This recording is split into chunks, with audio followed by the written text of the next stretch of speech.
Hi, everyone, and welcome back to the Rectified Podcast. Today's episode is about building, but not from the highlight reel. It's about what it looks like to document while you're building in real time before things are polished or figured out. My guest is Martin McNicholl. He started his career in the Canadian Armed Forces, moved into tech, and is now building a whiskey business. Three very different worlds, all requiring discipline, patience, and long term thinking. What makes Martin's journey interesting is that he's sharing the process as it happens, the decisions, the uncertainty, and the lessons along the way. In this episode, we talk about his background, why he chose this path, and what documenting while building has taught him. If you're building something of your own, this one's for you. Let's get into it. Martin, welcome to the podcast. It's my pleasure, Sandy. Thank you for inviting me. Of course. Martin, let's start with your career path. It wasn't very linear. You were a little bit in the Canadian Armed Forces, and then you were studying engineering, and then you went into the tech industry, and then you exited, and now you're making whiskey. Tell me a little bit more about that. Well, it's an interesting journey, and I'd like to say that life is a road, not a destination. I don't know where I'll end up, but I'm still on the road. Yes. How's that? Yes. It's just been an incredible journey through having different experiences that led me to be an entrepreneur back in year 2005. Actually, I started my first business, which is a consulting business in cloud solutions, and implementing ERP system, so enterprise resource management system, which is what I did beforehand for Accenture, another consulting company in CGI. So anyway, I've been in the tech for a bit. So it's interesting today to take all of that and bring it to the whiskey or the distillation industry. It's a wild ride, actually, from being in the army and then in Accenture, CGI. These are like very structured and rigid systems, and then going to entrepreneurship where it's like the Wild West and you have to figure things out by yourself.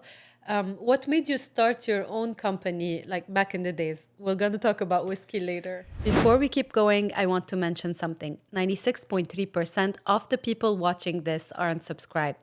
If you're enjoying the conversation, subscribing is the easiest way to make sure you don't miss what's coming next. It also helps the podcast reach more people who are building, learning, and figuring things out just like you. So if this episode is resonating, hit subscribe. It only takes a second, and it makes a bigger difference than you think. If you think about, why do entrepreneurs start a business? Sometimes there's like a trigger, something that says, hey, I'm going to do this. And at the time I was working for CGI, I was had amazing supervisor, this lady, that I really liked. She was my boss and encouraging me in my role. And I was in a manager and wanted me to be a director at that point. And I had a choice to make. What do I do? Do I start my own business or do I continue with the structure of CGI? And at that point, the promotion went to somebody else with good reason. Yes. That person was better than me. And I said, all right, that's my time. I think I can do this. And at that point, I think my resources and all my knowledge that I had, and I thought, you think you're ready, you're never ready, but I thought I had enough knowledge about accounting, processes, sales, to start my own business selling services. And I had a product that I could resell, which at the time was called NetLedger. Now it's called NetSuite, which was purchased by Oracle years later. And I was one of the first reseller in Quebec. So that was my cue. And I started that way. But what made me start was this role that I didn't get. It was that director role that I got passed on. And then later on, because I had started my business, was 6-7 months later on, and I was doing both, right? You don't leave your job with no money. Of course.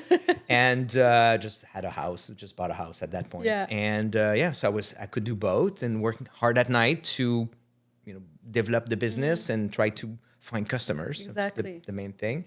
And and at that point, I was able to take off and get my first customer and leave CGI to start my business. Interesting. It's always very difficult, like you said, to go from a job that's giving you X amount of money every 2 weeks. Your bank account is filled with Yes. money, on a biweekly basis. And then you don't know where the money is going to come from, when they're going to pay you, all of these things. And then if you have people who work for you, also that's a whole other challenge of how are you going to pay them, Yes. all of these things. Now, the service industry is funny in a way that people they associate more risk than I think there is in starting a service business. So let's be honest. Let's say you're good enough to start your business and Yeah. you're successful. Let's say something goes bad, and it happened. There was some bad time. A big customer didn't want to pay me for whatever reason, not related to our services or to the services that we provided for them, and we almost went out of money. Actually, we went out of money at one point, and we were happy to recuperate part of that money and continue the business. But the thing is that let's say you fail, you can always get a job back. People will take you back. Yeah. You have the skills. You were like up for a promotion. I mean, I'm sure I would have been able to find a job that without a problem. Okay. And then for the service business, well, I had like a triplex in Montreal, and I used the basement, the bachelor, and I had my office there for too long. But we packed that place to the maximum, like up to 10 people in like a 2-bedroom bachelor. Okay. Yeah. And we had a kid also at that time, which the coffee machine and the microwave was on top of the washer and dryer. Oh my so, God. And we had a young baby, and my wife would go down to wash like diapers and stuff, and the guys would be there with their, with their coffee mug. Hey, good morning, Melanie. I was like, well, okay, it's time to move out. But all that to say that I could have just stopped that. You let people go, and then that's it. Yeah. Right? You don't rack up any debts because you don't need to build inventory. So what you have is laptops. Exactly. And quite frankly, I found it easier cash flow wise to build a service business. And I could see what my customers were doing because we were implementing systems for those customers. We were implementing an accounting ERP system. So I could see that businesses that were doing like inventory management or software, much harder, right? Because you need to build capacity, build the software, build inventory, have a warehouse. So all those things take a lot of cash flow that a service business does not. So I think starting a service business is easier. And the risk maybe I was telling me that in myself, like, that's easy, no problem.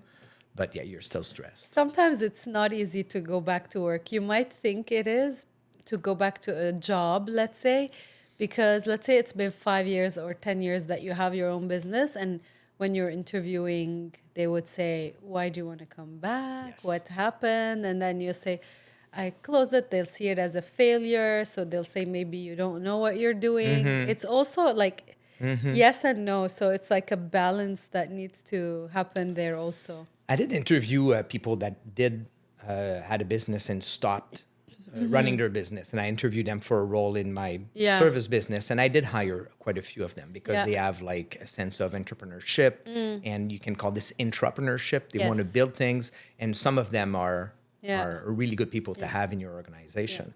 People I did not hire were people that exited their business, that they were a millionaire and wanted to find a usage of their time, and because they wanted to work. I said, no, I'm not. Sorry, I'm not. You don't feel the pain. Sorry, but like, no, I'm not hiring you. Like, just go and do your stuff. Like, for example, with me in certain situations, people who interviewed me, at some point, I was like, I don't want to do this anymore. I'm tired. I just want to have a 9 to 5 and not think about anything else. And when I travel, I want to disconnect. I want to close my laptop and leave. Travel without a laptop, because that's not something that I do in my life in general. So I interviewed with some people, and they're all like, oh my God, you have such a special, journey, because I was always been an entrepreneur, and it's rare that I ever worked for someone my whole life. And the partner here or the CEO here was, I don't know, a hockey player or something else, something that's really different. And then now they're here and they're CEO or whatever. So we like diverse profiles and this and that, but then they go with the one who did the same thing Of course. since the Of beginning. course. So I'm like, okay, I don't want to do this anymore. I was never born to be, an employee in my life. So let me just build on what I'm doing. No, So you have to be open-minded. Yeah. So the fact that you hired these people, did. you were open enough to see the potential and what they could do for you. But also. I worked well in highly organized companies or yeah. organization. The military is highly organized. When you think about the big four, like Accenture, Yes. it was Arthur Andersen at the time, really yes. organized, Yeah. right? And then when you think about CGI, organized, Bell Canada, Highly. organized. And so I brought that to my businesses afterwards. So the whole concept of standard operational procedure or SOPs and processes. So I always kept that in mind and always thinking about what about tomorrow? What about N+1? I like people that they're tired of hearing me say this. Okay, it's good now. What about if the level goes up a bit? Yeah. What will happen? Exactly. What's the risk of success? This works well. Okay, what's the next step? How do you scale up to this? And without building the whole thing now because it would be too expensive. Exactly. So all those things are important to me. Yeah. And now's the time to build some of that resiliency in your Yeah. business when it has a low volume Yeah. so it can take a higher volume later on. Exactly. So Martin, you did all of this and then you exited. Did you sell your Yes. company? I did. You sold it, and did. then tell us what happened next and how did you end up in the whiskey business? Well, COVID changed a lot of Yes. stuff. So during COVID, so my business at that point, Guru's Solutions, were selling NetSuite, a cloud-based solution that allows people to work from home. Yeah. And that's COVID.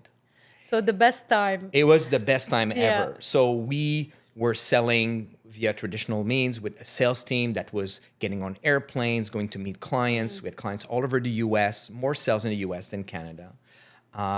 People on the road, offices in Chicago. We were also in San Francisco. We were also in Vancouver. All those people working there, and people were traveling all the time.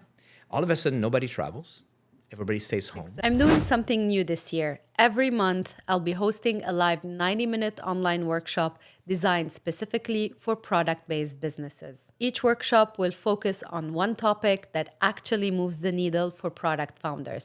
Things like growth, positioning, pricing, and scaling without burning out. If you want to be invited to these sessions, join the waitlist. I'll email you each month with the upcoming topic and all the details. You can sign up through the link in the episode description. I had a beautiful office in Montreal with a pub with, open bar on Fridays. Yeah. Well, no more bars, No more bar. no more pub, no more high-end coffee to buy. So all expenses to the minimum. Like I would have wanted to prepare the company for an exit. I could not have done better. So we've ran this for a couple of years. EBITDA was just amazing. Profits through the roof. And frankly, I got bored because I was working from home. I'm a guy that likes to talk to people and be out there, and we couldn't, right? Or not as much. And at that point, I never had a business making as much money as I had at that point. And some people came to me and said, Martin, we have this group. It's a French company, public company called Allen & Mal Associates. They came before the summer and they said, we'd like to buy your business through an interconnected friend. And I said, no, And then they came back a couple of times. Okay, let's go have a coffee. And so these two guys from Paris, they come and they say, Martin, how much do you want for your business? Because they look at my numbers. And I just said a crazy number. And they said, yes. So, okay. That's good. But at that point, I already had my chief operating officer in a role that would take over from me. So my goal was to keep the business, having my CEO to take a general manager role and start the distillery. So the distillery was already in the plans, already in the books. I was like traveling around the Eastern Township looking for land to grow crop and make whiskey, find a source of water. Yeah. I mean, I look back and it was crazy, like drinking water from brooks and looking at lands, and I knew nothing. Nothing. Like really, really, really the secret of entrepreneurship that I like to call Knowing it, right? nothing. It's like ego, ignorance, and luck. Again, like total ego. I can make this. Don't know what I'm going to do. And I guess, lucky Yes, still at that yes. point. Same thing as my first business. Actually, I knew more about my first business than this Then one. this one, yeah. Big time. It's a new world. It's whiskey. Like, Totally. first of all, whiskey is not known in Canada. It It's is not Canadian something- whiskey. Yeah. It's not Scotland. It's not Scotland, No. exactly. It's not like everybody knows, how to No. do this. So you had to figure it out by yourself. But why did you choose this beverage? On my 50th birthday, Okay. went to Scotland. I'm a McNicholl, right? So from Scottish origin back to the 1700. Okay. With a Duncan McNicholl that came with a 78 Fraser Regiment to fight the Wow. French. Right? Okay. So that's like, Okay. all right, I know that story. Yes. But so I went to Scotland and we went on a tour with buddies and we just drank whiskey for like 9 days, visiting distilleries. And we wanted to bring back a barrel. That was the goal. Oh my God. So I called the SAQ, said, I'm bringing back a barrel. Says, all right, here's the form. It's what you need to do. So I went there in Scotland and said, I want to buy a barrel. It says, you can't. Like, you can't leave with a barrel. Yeah. Like, buy a bottle. Yeah. Like, or just- like a box of, Buy a lot of bottles Yeah. if you want. You're not leaving with our cask. And so why is that? And I got to understand later on that the cask is part of the process. It's like, it's like if you were going to a Michelin restaurant and say, Yeah. I want your pan. You go to the cook and say, I Yeah. want your pan. No. It's like, you can't have my pan. Just buy my food. It's the equivalent of that. So now I look back and I see how stupid I must have looked. Like French Canadian guy going, I want to buy your barrel. Look at this Canadian. Go away, buy a bottle. And Yeah. but that was the goal. So coming back after a couple of whiskeys, I'll make my own whiskey. Yeah. And then it started like a joke, and then started to read on it. Got bored during COVID, started the project, and here we go. Interesting. I should have Yeah. bought a barrel. Exactly. It would cost less. It would have been much cheaper. Yeah. Yeah, But yeah. it would not have been as interesting. Yeah. as it is now. 100%. 100%. Yeah, that was Mm-hmm. the story about starting the distillery. But then I sold the business. But I said, here's the general manager, Mm-hmm. and that's him. That's not me. I actually wrote a book while running the business called Scale Up Your Business with Cloud Technologies. The sales teams, I'm talking about standard Yes. operating procedures. So I had the book, the presentation. Here's the sales team, highly trained. This is what you need to do. Yeah. You got the CEO running it there as a general manager now. This is, you can buy this, it'll generate revenue, and it's good for you. So As I is. basically was able to disconnect myself, the entrepreneur, from the business to build a revenue generating engine. Yeah. So if you want to sell your business, that's the trick. Yeah. Build a revenue generating engine. That's the trick. Perfect. Perfect. You have to be unimportant Exactly. to the business. Exactly. If you are mission critical to the business, Yeah. this is a hobby. This is a job. This is not a business. Yeah. A business, you have to be able to take away Exactly. the CEO, and you're there when things go bad anyway. Of course. Yeah. When things always go bad at one point, you're there for that. But if you have a good person in place that can do this for you, you've got a good business. Yeah, slowly and gradually, you have to try to remove yourself from every single thing, stop micromanaging, delegating more, having the team to do this. And then if you want to venture to do other things or whatever you want to exit, even if it's a product, because our audience is product-based businesses, even if it's a product, you can do the same. It's not necessary that it's a service. The system is the system. You just have to manage it differently, whether you're selling a service or a product. And there's a trick, I don't remember where I read that, but I put Yeah. it in practice. I've been putting it in practice for a long time. I have a to-do list. Everybody has a to-do list, Yeah. whatever it's software, a book, or whatever. And in my to-do list, I have a category that it's called stop doing. And that category in my to-do list is very important because it's the thing that you do and you say, I don't like doing that. It has to go into stop doing. And you have to think about, is it me that has to do Yes. that? And if not, who can do it? Yeah. And when can I delegate that task? But stop doing is as important as to do. Because if you Yes. stop doing it, Yes. then it frees you up to do other things. Exactly. But people don't. I mean, to-do list people live by being busy. I want to be busy and like I'm busy. I need to do this today and I have meetings and I'm important because Yeah. I go places. Okay, interesting. Yeah. Movement. That's movement. I kind Is of it good have that movement? list. Yeah. I kind of have my stop doing list for 2026. That's good. So from today until the end of the year, I want to be able to delegate these things because I don't enjoy doing them. And I'm pretty sure that if somebody else does them, they will do a better job, and I will be able to do Yes. something else that's more contributing to the growth They will. of They will my be better company. than you, and that's good. Exactly, 100%. That's good. So let's focus on the whiskey. Yes. Today you don't have whiskey. Well, you have, but we can't drink it. You can drink it. It's called White Dog. Okay, what is that? It's good. White Dog is the whiskey that is unaged. Okay, So whiskey, to be a whiskey in Canada, has to be in a cask, yes. an oak cask, for a minimum of 3 years. Okay. So until then, it cannot be called a whiskey. And the barrel actually gives a lot of the color and the good taste of your whiskey. Okay. It filters the whiskey. There's a lot of chemical reaction happening in the cask. Humanity discovered that over time, and you actually need it. You need at least 3 years. That's why the taste, it goes from the barrel to the Yes, liquid. and when it comes out of the still, it's transparent. It's like water, the water of life. Yes, yes. But it comes out totally transparent, and then Yeah. you put it in the barrel, different type of barrels that you can try, and then at the end, depending on how long you keep it in your barrel, you'll have a different taste. Okay.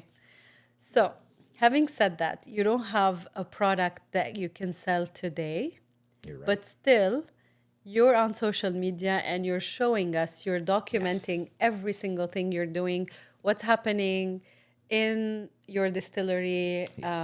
Every time you go, you film things, you show things, and we're all part of your journey. To a point that I thought when I contacted you that you had whiskey that is No. ready to drink.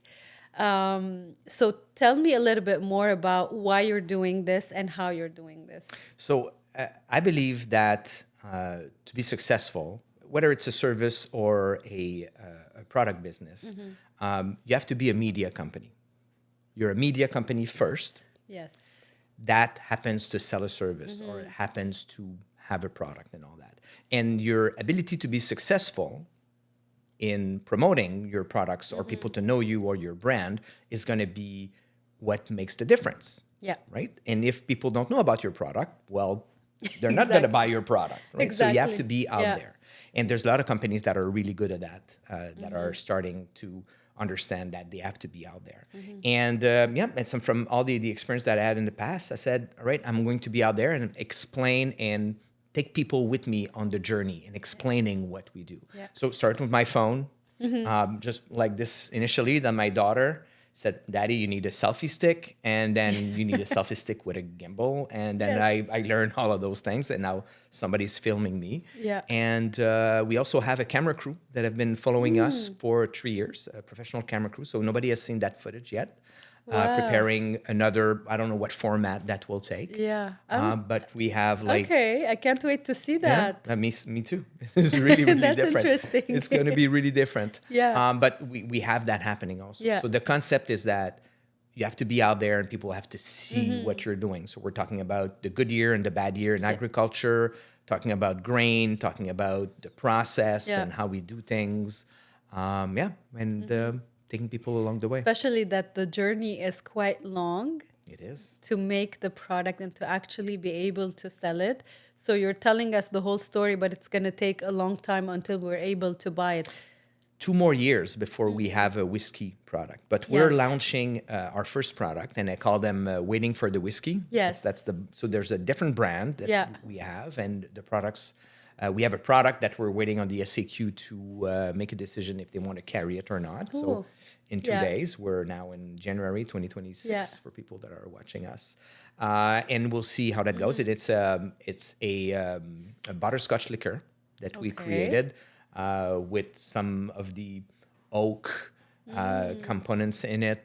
And so we're looking forward to... Perfect. We had some focus group, and we made like 9 versions of it. And the last version is the one that we're taking out to the SAQ. So looking forward to see how that goes. Let us know so that we share it with the audience also. We will. It'll be on social media also. Yeah. So all of that. So we're preparing that product also, because the whiskey is a journey, and then we're talking about the whiskey. So we're going to apply the same technique to the new liquor that we're taking out. So it's going to be on more now, because we have a product to sell. It's going to be people, capturing their impressions on the product, tasting, like people drinking it and say, oh, this is great, or this is crap. Yeah. This one will cut. But keeping only the good impressions and going out to bars and doing some of those Activations. mixologists to make different cocktails with the product. And that's something that we want to put in place. And then put it out there, the SAQ, and also using data because data is super important. And it's great because with the SAQ shares with their providers the data. So I pulled all the data, and I'm kind of a techie, so I was able to pull all the data from the category that I'm going to carry, which is spirits. And I pulled it into a BI tool, and I'm analyzing that data. So I'll know that's your tech background coming into action. Yes, data. Yeah. So we're capturing data. The whole distillery we built with a modern system. And that was my background in university in automation and robotics. So I've never done that in practice. Yeah. I went to school, worked at a refinery for a couple months, then boom, I was out in the ERP and accounting world and accounting system world. So now I'm back to my previous life. And it came back pretty fast. When things break, you get out the multimeter and say, how do I measure that? And this pump is not working, why? And you have to be really hands-on on fixing the equipment when you're there. And the whole automation that we've put in place. Okay. We have the distillery is running with 2 people. Yeah. And most of the time they're sitting on a bench. Okay. That's good. That's a good thing. That's a good thing. That's so good. they start things in the morning. There's some manipulation. Yeah. Then these are recipes that are happening. So they let the recipes run. They monitor the system because sometimes it fails. Yeah. And they're doing a great job. If you're building a product-based brand, you don't have to do it alone. The Scale Partner community is a free space where founders connect, exchange ideas, and support each other. Inside, you'll find workshops, honest conversations about growth, and people who truly get the journey.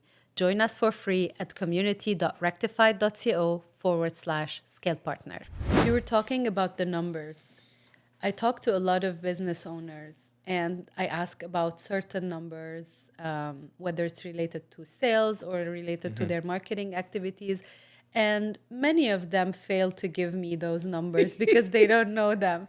How important it is. I mean, you come from a tech background, you're a numbers person. How important is it to know every single number in your business? Bon, every single one. You have at one point to have visibility on the numbers. It doesn't have to be every day. It's possible that you don't remember what's your exact margin on product or on SKU Y and SKU X. But you have to understand your numbers. You have to understand what's your profitability. Yeah. So when I decided to launch the first product, waiting for the whiskey, because the plan was not to make any product at one point. And I said, no, we're going to make a product. And but I analyzed it. And are we going to make money? Yeah. And the answer was yes. So you have to continue tracking it. Okay, so I'm building this product. I'm sourcing bottles, sourcing corks, the little thing that goes on top, the labels, all those things, the services, the consulting that you have people building your brand. So all this is important to understand and how it's going to affect your profitability. So profit. And I like to tell young entrepreneurs, they say, oh, Martin, what's the secret? And I say, it's easy, right? In numbers, right? And so here's the 3 things about numbers. So your sales number is vanity. True. It's vanity. Profit is sanity, and cash is king. I love this. This is it. This is the only 3 things. People say, my sales are $5 billion. Okay, what's your profit? Well, we're pre-revenue. Okay, interesting, right? And money's coming from other people. Okay, it's good. I mean, you have money. Yeah. But these 3 things to me are important. Especially in a product business, you need to be able to always produce or buy whatever it is that you're doing. So cash flow is very, very important. It's not just how much you sold, but if there's anything left at the end. And I would not have been able to start this business without the money of my selling my other business. And that's key, having the cash. And having the cash reserve And all of a sudden, it's a different picture. Yeah. And I understand and I know that I'm really, really lucky Yes. to have that in the back of my head because it removes the stress, Of right? course. And even then, we went to some, and we got some financing, right? Because people love to give you money when you have money. Yeah, exactly. When you have money. When you have money, no Yeah. problem. They'll give Yeah. you great rates so you can keep your Yeah. money aside and Exactly. making more money and put it in the stock market or whatever Exactly. you want to do. Exactly. And they'll loan you the money. But when you not have any money, Yeah. it doesn't work. And so Yeah. that's unfortunate. But that's the way our society is working. Do you also talk about the numbers and the money and all of the things that we just talk about when you're documenting your journey, or Yes. are you just focused on just talking about the barrels and the whatever? I'm not whatever is talking hap- directly because I don't think it's not the same audience, Mm-hmm. but a group that I really talk about numbers are my employees. Yeah. So people in the distillery, they always know. And I Mm-hmm. said, one of the behavior that we have, I don't call them values, I call them Yeah. behaviors, right? Is that we know our numbers. Okay. We know our numbers. So you're about to do this. Yeah. Okay, know your number. So Yeah. what is it? So you want to buy this piece of equipment. Okay, Yeah. cool. Can we buy it used? Mm-hmm. Right? We have money, but we don't need to spend it for nothing. And they'll say, sometimes they say they don't want because they want a new shiny Yeah. toy, but they say, you know what? For this filter, yes, we can buy it used. But this one we don't want to because that's something that everybody has and they don't want to get rid of it. So we need to Yeah. buy it new. So we always ask question, and a lot of time we can get used equipment that are cheaper. Yeah. And I said you got to ask yourself that question. Or when they do something or they want to buy something, and I said, okay, will this make the best whiskey in the world? Will this help make the best whiskey in the world? And they'll say, well, no. Yeah. Okay, you're going to buy it used. Yeah. Right? Or if this is important to our process, then okay, Yeah. let's buy it new, or let's buy the best So equipment. what's for the this. importance of every single Yes. decision depending on, it's not the lack of money, but it's also how much it's contributing to your product and everything else. And they have to know that a ton of grain that we purchase or we not we purchase, but that we grow. So all the cost of growing that grain there, what's the yield of that grain that gives us a barrel, and a barrel that we're going to sell $25,000 a barrel. Yeah. Right? So they understand those numbers. So when they make that decision to say, okay, so I got a ton of grain, it's going to give me 2.5 barrels. So that's like $75,000. Okay, so Yeah. is it worth it? Yeah. And they say, yes, it is. Yeah. Okay, good answer. Yeah. All right. Yes, that's a good Yeah. answer. So, but understanding your numbers, you can make decisions. Because when you say, it's just a ton of grain. Exactly. Okay, so you just threw away Yeah. possibly, right, $60,000 to $70,000 of possible product that you can put in the barrel. So, okay, I get Yeah. it. So basically, you're adopting transparency, but with different audiences. Whether it's your audience on social media, you're being transparent about what's happening behind the scenes, but in a more friendly way, like, oh, look at this barrel, look at this, look at that. And then your other audience, which is your inner circle, let's say, they would also be able to understand what's really happening in the business and not just execute the task that they need to do. And you're right, Cindy, it's audiences, right? Because today, we're going to be on public domain, and I'm talking about numbers. Yes. Because people are interested about numbers because we're talking about companies. When you're talking about making whiskey, That's another. do they care? Nah, not really. Yeah, yeah. The whiskey enthusiasts don't care about the cost of a ton of. They know their grain. bottle's going to cost a lot of money. So that's all. Is it good? Yes. Is it Yeah. worth it? Yes. it Yeah. is. How important is it, your journey, in bringing everything from everything you learned from, whether it's the discipline in the army or the Accentures and the CGIs of this world, and then building your own business? You brought all of this, and now you're applying it in your whiskey business. And it's not like you have no idea. It's the first job you ever do in your life, and you're bringing it here. How important is all that experience in what you're doing today? like I said, life is a road, not a destination. It's a journey, and along your journey, you gather different tools that you apply to your life or to your business. So, in case of the distillery, it's sometimes I feel it's almost cheating because you have the answers. You know what to do to put this in place. Like you have to learn, you have to read, you have to understand, ask questions. Yes. Before I started the business, I went out and I visited a bunch of distilleries and I asked questions. So if you were going to do this again today, what would you do different? I went to hired consultants that had done this before. Yeah. So that's the reflex of somebody that understands and have been there before. You don't try to do it by yourself. You hire people. Yeah. I'm lucky to have the resources. Exactly. My accountants were Deloitte. Okay. Right? So when I ask a question about fiscality, you know them. I have the right answer. Yeah. Right? And when I go to my provider for technology, well, it's Google. Right? And I buy a good computer, or you just hire lawyers. My lawyers are BCF. Okay. And they take care of all my stuff. So It's I have a all question. ads for these people. It's sad, but they're good, right? They do good stuff. And then when I go out to those people, they give me the answers. But I'm surrounding myself with people that understand. Yeah. So about processes, and that's what those companies have are processes. Yes. The company you mentioned, the CGI, the Accenture, Yeah. Bell Canada, they have all the processes. And processes sets you free. That's what they do, right? True. They set you free because you have a way to do this. You don't try to reinvent all the time. So my team at the distillery are building standard operating procedures. They're taking pictures of what they've done. And I said, okay, that was difficult. How can we do this better? I don't find the answer for them. They know their stuff. Yeah. And the people that we have there, I mean, some of them, the master distiller has done this for a while, but his assistant just started doing that last year. But he's, a very good guy, that super intelligent, and he just, uses intelligence in finding new ways with the master distiller, and they refine the process, and they say, Martin, we've done this, and I say, very well. But they're informing me. I say, you have to tell me what's going on, and just give me the chance to intercept if there's something maybe you might have missed. But I don't tell them exactly what to do. You don't micromanage.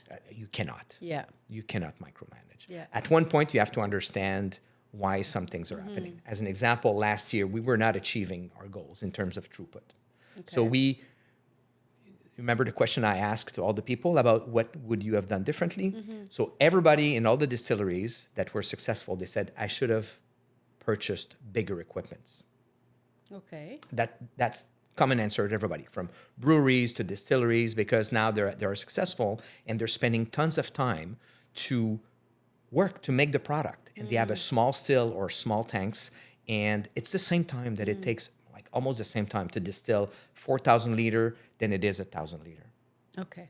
So they're always at the oven, always at the distillery doing the work. So it's okay, I'm going to buy a bigger kit. So we have this big kit, and the throughput is not there. And we're taking a long time to make the whiskey. So I've asked question, okay, so what about this step? What about that step? What about this? And I was able, without knowing, understanding the chemistry, I was able to find what step was the one that was in the critical path. And that's project management. Yes, right? 100%. It's just when you said critical path, we already you know go. what you're talking about. Where's the critical path? Yeah. And it was one piece of equipment that was taking too long. Yeah. And then we were able to refine why. And then we found the solutions with the expert, brought them in. Why is this? Yeah. And then he helped us. And boom, now we're rock and roll. And the team starts at 8. They're done at 4 p.m. if everything goes well. Yeah. So that's what I wanted, right? Yeah. Work within that time, produce the throughput, because we need the extra time if we want to increase production. Yeah. What would you tell someone who's starting now and maybe they're new, maybe they don't have a lot of experience, or maybe they have a lot of experience? What would you tell them to do as a first step that you find very important and crucial? So we're talking about starting a business, Yeah. right? Product, obviously. A product business. If it would have been software or services, I would have said know your craft. But I knew about nothing about whiskey when I started. So if you can, is surround yourself with experts, surround yourself with people, and understand what's your market, what you're going after. So in terms of the market I wanted to go after for the whiskey, I knew my market. I know where I'm going after, or I think I know. Yeah. We'll see if they buy it. You will see. Yeah. But that's the market I'm going after. You have to understand who you want to sell it to and what's the problem you're trying to solve. 100%. Right? Yes. So if you don't have that, if you don't understand the Yeah. product that you're going to make and what problem you're going to solve, interesting, you're just going to have another product, but Yeah. you need to master that. You need to have that idea. That's what I think. And I'm not successful yet in this, so maybe You are. no, I haven't sold anything. We're seeing your journey. I'm spending money. Yeah, Spending money is easy. spending People say, money. "Oh, congratulations on your business." I'm like, I'm just spending money. I didn't That's the make easy a dollar part. yet. That's the easy part. 100%. Making money and selling is Yeah. that's the real. Remember, right? Sales is vanity. Yes. Profit is sanity, and cash is king. So I'm just spending. I'm not even in sales yet, right? I'm just spending money. So we'll see if that works. But understanding your market, where you want to Yeah. go, and same thing with the service business. Who is your persona? Who's your target customer?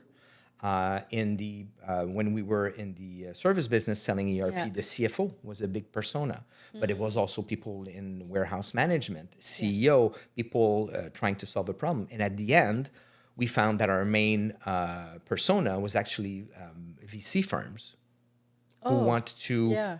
take a business and sell it to another one or take a part of it. And that's what where they are having a lot of success. I'm still on the board of that French company, but Yeah. that purchased my service business. But that's the main persona that they're Yeah. going after. Yeah. And it's very important to surround yourself with the right people. If you don't have experience like you did, you went around, you asked all the questions, you gathered all the information, whether it's tangible with numbers or whether it's just people telling you their stories, you learned from them, you analyzed them. It's important to be surrounded with people and have the community around you. So you probably in all those years doing business, you have your network in the city, Yeah, all but in these the wrong people. business. All my In the wrong contacts are in the business. service business. In the They're wrong not in business, products. yes, but it helps to be around people. Sometimes I would be talking to you, for example, we don't do the same thing, but I would get inspired by something that you said and it clicks something in my mind. So it's always good to talk to people and not just isolate ourselves. Super important. And I would say that as an entrepreneur, join a group. When I Yes. started my business early on in 2005, there was a Chamber of Commerce of the City of Montreal. They had the Young Chamber of Commerce. Yes. So I was a member of that. Yes. This is where I met That's a good one. my architect who built my Yeah, house years see? later, right? See? He was a young architect Yeah. with a young office, a small office.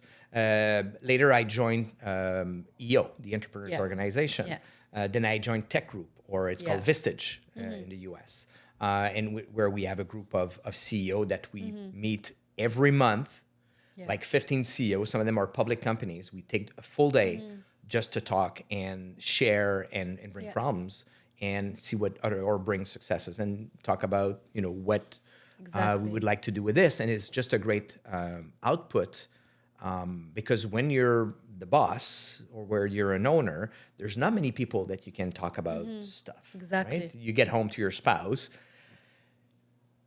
At this point, my spouse, she's sick and tired of me of talking about business and whiskey, so she doesn't want to hear about that. So just do your things. Yeah.